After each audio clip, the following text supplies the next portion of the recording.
The Max Bias is releasing on June 13th and is a tribute to Mo Pinel, featuring one of the last cores he designed with one of the highest int diffs in bowling, so let's take an unbiased look and see what we have here.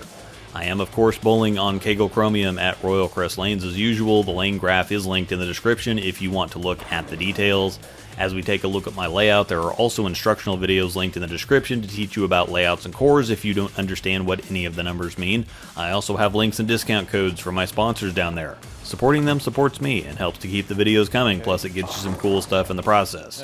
The Max Bias is a new version of the maximum results, and right away you can see the signature archy climbing motion that I feel is a trademark of asymmetric radical balls. So if you like the results line and or the conspiracy line, you really don't even need to watch the rest of the video. You can just skip down to the description and hit the Bowler's Mart link or give your local pro shop a call. Now I definitely appreciate it if you watch the whole video, but I've got enough Forrest Gump in me to just straight up tell you it's exactly what you think and hope it is. Same core from the maximum results, like I said.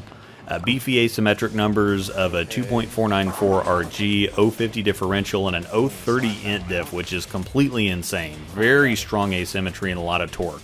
The cover is HK22 Plus textured hybrid at 1500 grit out of the box, which is where I left it. The idea with the cover is to give you a balanced combination of traction and shape. Right away, most of the stuff that comes this dull out of the box hooks at my feet and pisses me off for a few games, but the Radical Conspiracy didn't do that, and neither does the Max Bias. When I was a Storm staffer, this shape specifically was at the top of my list as far as other company ball envy went. Archy climbing, continuous, a comfortable length, a calm and controllable but firm and readable look on the back end. I'm sure there's some other words that start with the letter C that I could find to describe it too.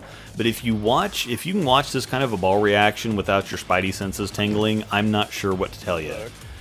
Maybe that does mean I'm a little biased. I mean, this shape fits my eye perfectly. It's virtually everything I want to see in ball reaction. Front to back reaction is perfectly balanced. Side to side reaction is perfectly balanced. It's a ball that's going to fit well for all kinds of bowlers. I could see strokers walking this down the side with enough punch to get through the pins right, and crankers covering ground with it because I don't think it has any left to right limits and will give them the blend of traction, stability, and control they need while also allowing them to chase it in. For me as a lefty, my biggest issues are blending friction or getting the ball to handle friction properly without rebounding off of it or burning up on it. Lane level shots really illustrate this well. You can see that if I keep it in the oil, it's getting traction without digging, and if I do catch too much friction too quickly, while it does start spinning up faster, it doesn't jerk and quit, and it doesn't insta-hook. It gradually reads it and mitigates it. Because it is a strong ball, it can be a little slower smooth, especially as I get in, but a small adjustment solves that, and if I fed it too much friction, I don't think it'll necessarily burn up, but the core will start straightening the ball path out. However, if the worst thing that happens to me is a flat corner here and there, I'm going to be really happy. We'll compare it to the Radical Conspiracy, which features HK22 Plus Solid. It has a little lower RG at 2.487, a little higher diff at 056, and a still very strong but several point lower int diff at 021. Honestly, they're pretty similar ball reactions, and you can see what I mean about the traditional trademark radical asymmetric shape. I do think the RC is cleaner and sharper than the Max Bias though. There's definitely more definition of shape on the back end. I could do all the same things in the same zones with both balls. I think the RC was a little more successful from bigger angles or deeper since it covers more ground, while the Max offers me a little more stability and control from straighter.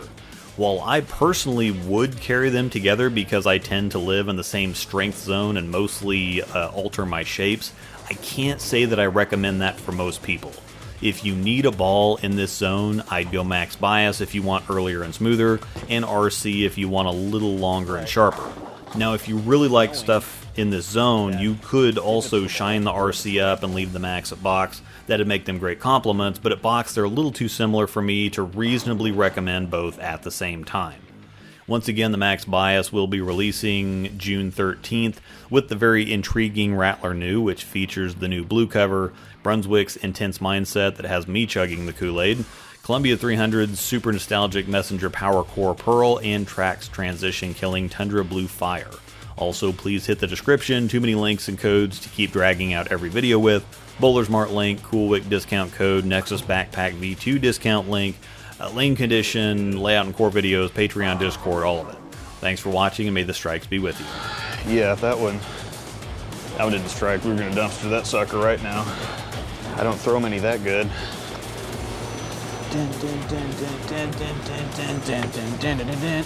The chalk monster. That was terrible. So it'll strike.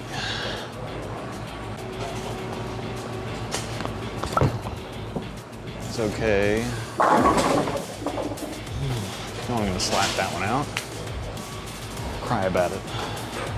So this one feels a lot like the Radical Conspiracy, the new Radical Conspiracy, the Radical Conspiracy.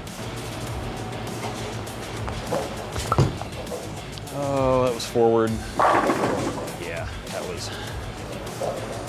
I did that.